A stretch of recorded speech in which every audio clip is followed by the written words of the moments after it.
আল্লাহর শপথে মোহাম্মদ, আপনি আমাদের জীবনকে সুন্দরভাবে পরিচালনার জন্যই দাওয়াত দিচ্ছেন। এত তাৎপর্যপূর্ণ কথা কোনোদিন শুনিনি, তাই আমি সাক্ষ্য দিচ্ছি যে আল্লাহ ব্যতীত কোনো মাবুদ নেই। আমি আরও সাক্ষ্য দিচ্ছি যে মুহাম্মদ সাল্লাল্লাহু আলাইহি ওয়াসাল্লাম আল্লাহর বান্দা ও রাসূল। রাসূলুল্লাহ তোমাকে নিয়ে ভয় পাচ্ছেন। দেখো মুসাব, তোমাকে অনেক বিপদের মুখোমুখি হতে হবে। তুমি তো অনেক ধনী যুবক, এই প্রতিকূলতাকে তুমি মোকাবেলা করতে পারবে? আল্লাহর শপথ, মৃত্যুকেও আমি ভয় পাই না। আল্লাহ নিশ্চয়ই তোমার সহায় হবেন মুসাব। ইনশাল্লাহ। আমার হ্যাঁ আম্মার, আমি কিছু কথা বলতে এসেছি। কি খবর এনেছো আম্মার? ইসলাম গ্রহণ করেছি। ইসলাম? ইসলাম? হ্যাঁ, আমি আল্লাহর পথ বেছে নিয়েছি।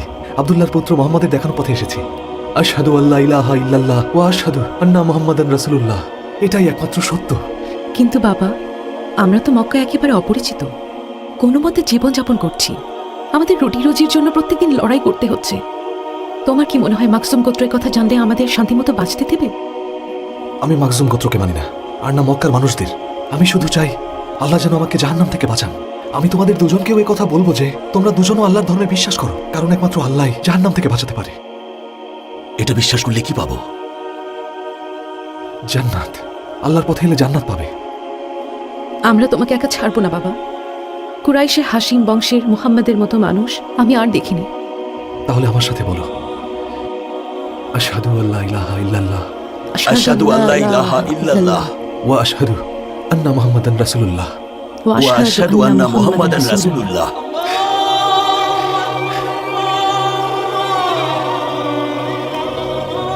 হে মোহাম্মদ, আশহাদু আল্লা ইলাহা ইল্লাল্লাহ ওয়া আশহাদু আন্না মুহাম্মাদান রাসূলুল্লাহ।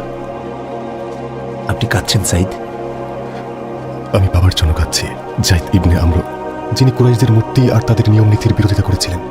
এই কারণে তাকে নিজ ভূমি থেকে বের করে দেওয়া হয়েছিল। তিনি নবী ইব্রাহিমের ধর্মের সন্ধানে ঘুরে বেরিয়েছিলেন। আমি কাঁদছি। আজ তিনি বেঁচে থাকলে আল্লাহ রাসূলকে দেখতে পেয়ে জীবনের সবচেয়ে বেশি খুশি হতেন।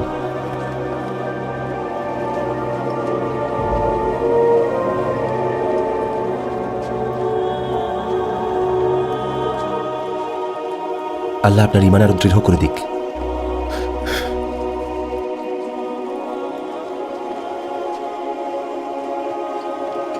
জাইদ, আমার চাচাতো ভাই মোহাম্মদ কোথায়? তার কাছে আপনি কি চান ইবনে হারিস? তার ধর্মে আমি বিশ্বাস করি। আল্লাহ আপনাকে সঠিক পথ দেখিয়েছেন উবাইদা। তুমিও বিশ্বাস করো? আল্লাহর শপথ, তার জন্য মৃত্যুবরণ করতে আমি কোনোদিন দ্বিতীয়বারের জন্য চিন্তা করব না উবাইদা। আজ থেকে আপনি আমার মুসলমান ভাই উবাইদা।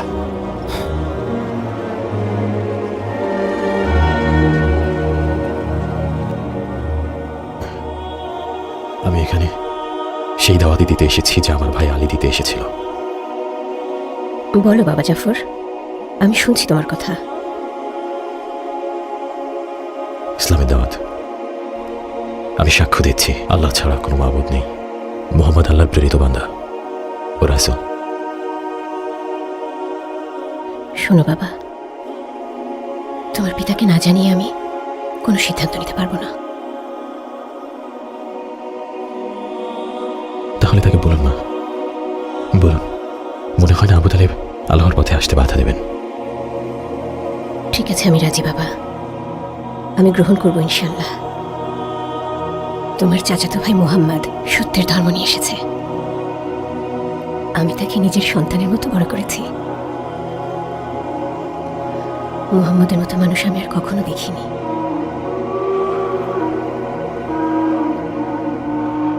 জাফর, আমি তার কাছে গিয়ে ইসলাম গ্রহণ করব। আমি যাব।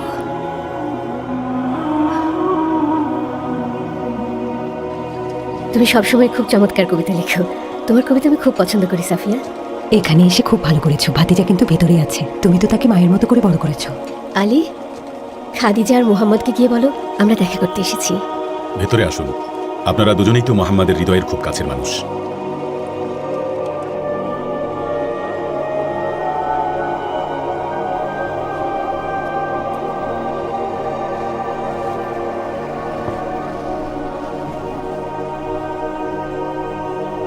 আমার প্রিয় মুহাম্মদ, আমি বিশ্বাস করি আশহাদু আল্লা ইলাহা ইল্লাল্লাহ ওয়া আশহাদু আন্না মুহাম্মাদান রাসূলুল্লাহ। আমিও বলছি মুহাম্মদ, আশহাদু আল্লা ইলাহা ইল্লাল্লাহ ওয়া আশহাদু আন্না মুহাম্মাদান রাসূলুল্লাহ। আম্মা, আমি এর আগে রাসূলুল্লাহ সাল্লাল্লাহু আলাইহি ওয়াসাল্লাম আর খাদিজাকে এর চেয়ে বেশি খুশি আর কখনো হতে দেখিনি। তোমার কথা মনে পড়ে হাশিম গোত্রের বরকতময় ব্যক্তি। তোমার পুত্রের জন্য আমার ভীষণ মন কাঁদে মুহাম্মদ, কিন্তু আল্লাহ তাআলা তাকে নিয়ে গিয়ে দুজন কন্যা সন্তান দিয়েছেন। আল্লাহর রাসূল বলেছেন, নিঃসন্দেহে আল্লাহ যা নিয়েছেন তা আল্লাহরই, আর তিনি যা আমাদের দিয়েছেন তার মালিকও তিনি। প্রত্যেকটা জিনিসের একটা নির্দিষ্ট সময় আছে। কিন্তু তোমার খালার মন তো কষ্ট পাচ্ছে। তিনি বলেছেন তিনি জানেন আপনাদের কষ্ট, আর আপনাদের দুজনকে খেয়ে যেতে অনুরোধ করেছেন। ওনার কন্যারা আপনাদের দেখে খুশি হবেন। তার বিবি খাদিজাও একথাই বলেছেন, বিশেষ করে একথা শোনার পর যে আপনারা দুজন ইসলাম গ্রহণ করেছেন। মহান আল্লাহ তাআলা রাসূল মুহাম্মাদের মাধ্যমেই এই বার্তা পাঠিয়েছেন। তিনি বলেছেন, আমি তোমাদের জীবনযাপনের সঠিক পথ বলে দিচ্ছি। এটা তো ভালো কথা। তাহলে তুমি ঈমান কেন আনছো না খাবাব? আল্লাহর শপথ বলছি, তিনি কোথায়? আমি এখনই তার কাছে গিয়ে ঈমান আনবো। হ্যাঁ চলো তাহলে, চলো আমি তোমাকে নিয়ে যাই। আমি তোমাকে প্রিয় নবী মুহাম্মাদের কাছে নিয়ে যাই। হ্যাঁ হ্যাঁ, চলো যাই। বিসমিল্লাহির রহমানির রহিম। পাঠ করুন আপনার পালনকর্তা সৃষ্টিকর্তার নামে। সৃষ্টি করেছেন মানুষকে জমাট রক্ত থেকে। পাঠ করুন আপনার পালনকর্তা দয়ালু, যিনি কলমের সাহায্যে শিক্ষা দিয়েছেন মানুষকে যা সে জানত না। সত্যি মানুষ সীমা লঙ্ঘন করে, কেননা সে নিজেকে মনে করে স্বয়ং সম্পূর্ণ। নিশ্চয়ই আপনার পালনকর্তার দিকেই প্রত্যাবর্তন হবে। আপনি কি তাকে দেখেছেন যে বান্দাকে সালাতে নিষেধ করে? আর তাকে দেখেছেন যদি সে সৎপথে থাকে অথবা খোদা ভীতি শিক্ষা দেয়? আপনি কি দেখেছেন যদি সে মিথ্যারোপ করে ও মুখ ফিরিয়ে নেয়? সে কি জানে না যে আল্লাহ দেখেন? কি সুন্দর সুন্দর কথা শোনালেন আপনি। এগুলো কার কথা সাইদ? এগুলো হচ্ছে আল্লাহর কালাম। এসব কালাম আল্লাহর রাসূল মুহাম্মদ ইবনে আব্দুল্লাহর। আপনি কি ইসলাম গ্রহণ করেছেন? হ্যাঁ, আমার পিতা যদি বেঁচে থাকতেন তাহলে আজ খুব খুশি হতেন। উনি বেঁচে থাকলে তিনি রাসূলুল্লাহ মুহাম্মদ সাল্লাল্লাহু আলাইহি ওয়াসাল্লামকে নিজ চোখে সরাসরি দেখতে পেতেন। তুমিও তারই পথে চলে এসো, সত্যের পথে চলে এসো। কি করতে হবে বলুন সাইদ। বলো, আশহাদু আল্লা ইলাহা ইল্লাল্লাহ ওয়া আশহাদু আন্না মুহাম্মাদান রাসূলুল্লাহ। আশহাদু আল্লা ইলাহা ইল্লাল্লাহ ওয়া আশহাদু আন্না মুহাম্মাদান রাসূলুল্লাহ। এমন না যে আমার পরিবারকে বাদ দিয়ে আপনাদেরকে ইসলামের দাওয়াত দিচ্ছি। আমার পরিবারের সবাই ইসলাম গ্রহণ করেছেন। আব্দুল্লাহ, আসমা, আমার স্ত্রী উম্মে রোমান, এমনকি আমার ছোট কন্যা আয়েশা। ইসলামিক আলোচনার জন্য আপনাদের সবাইকে আমার বাড়িতে দাওয়াত গ্রহণ করার জন্য অনুরোধ করছি। আমার বাড়ি লোকালয় থেকে অনেক দূরে। আর কোনো অনুসারীদের দুর্বল ভাববেন না। মুসলমানরা একে অপরকে নিজের ভাই ভাই মনে করেন, তাই আরবীয়রা অনারবদের উপর কোনো সুবিধা নেবেন না। এখানে ধনী গরিব সবাই সমান এবং গোলাম মনিব সবাই সমান। শুধুমাত্র যেটা বিবেচনা করা হয় আল্লাহর প্রতি তাকওয়া। আর এখানে উপস্থিত আছেন কুরাইশ বংশের উসমান ইবনে আফফান, এছাড়াও আছেন তাইম, উমাইয়া, আবদেদ্দার, আব্দুল উজ্জাহ, আরও আছে মক্কার অনেক নারী পুরুষ গোলাম মালিক। এটাই আল্লাহর ধর্ম, যেখানে তার সকল বান্দাদের সমান অধিকার ঘোষণা করা হয়েছে। আমাদের কথা বেশি দিন গোপন থাকবে না। কুরাইশরা ইতিমধ্যে এসব নিয়ে কথা বলছে। মনে হয় না শান্তিতে থাকতে দেবে। তারা আমাদেরকে যদি কিছু করে তাহলে তাদের পরিণতিও ভালো হবে না। এখনও আমাদের ধর্ম প্রকাশের অনুমতি দেওয়া হয়নি, তাই তাদের মধ্যে ইসলামের দাওয়াত দিতে থাকুন যারা বিশ্বস্ত, যার মনে ঈমান আনার সদিচ্ছা থাকবে। আর আজ থেকে কাউকে ছোট করে দেখবেন না। ঈমানী ব্যক্তি সবাই সমান।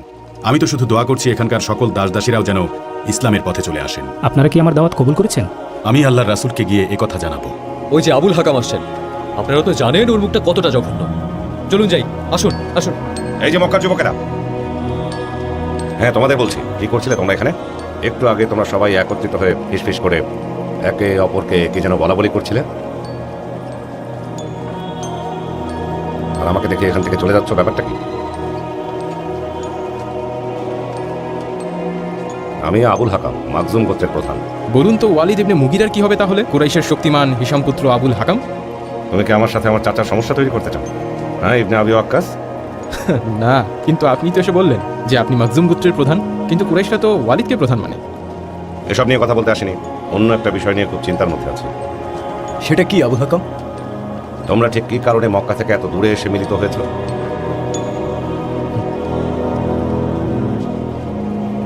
বিসমিল্লাহির রহমানির রহিম। শপতাঞ্জির জয়তুনার সিনাই প্রান্তরের তুর পর্বতের এবং এই নিরাপদ নগরীর আমি সৃষ্টি করেছি মানুষকে সুন্দরতর অবয়বে, অতঃপর তাকে ফিরিয়ে দিয়েছি নিচ থেকে নিচে। কিন্তু যারা বিশ্বাস স্থাপন করেছে ও সৎকর্ম করেছে তাদের জন্য রয়েছে অশেষ পুরস্কার। অতঃপর কেন তুমি অবিশ্বাস করছো কিয়ামতকে? আল্লাহ কি বিচারকদের শ্রেষ্ঠতম বিচারক নন? তুমি এতক্ষণ গুনগুন করে কি পড়ছিলে বাবা? গুনগুন করে না তো, কিছু না আম্মাজান। তোমার কি হয়েছে মুসা? তোমার তো অনেক পরিবর্তন এসেছে। কোথায় আমার সেই আগের ছেলে মুসা? দেখো, আগের মতো গায়ে সুগন্ধি মাখো না, আর নিজের কাপড় চোপড়ের উপর নজরও দিচ্ছ না। কেমন সব কাপড় পরে ঘুরছো? কোথায় তোমার সেই রেশমি কাপড়? আমি চাই না মক্কার কোনো পুরুষকে তোমার থেকে বেশি সুদর্শন দেখা। এসবে সময় নষ্ট করি না আম্মা। একজন মানুষকে কখনো সুগন্ধি দিয়ে অথবা পোশাক দিয়ে বিচার করা যায় না, বিচার করতে হয় মন দিয়ে।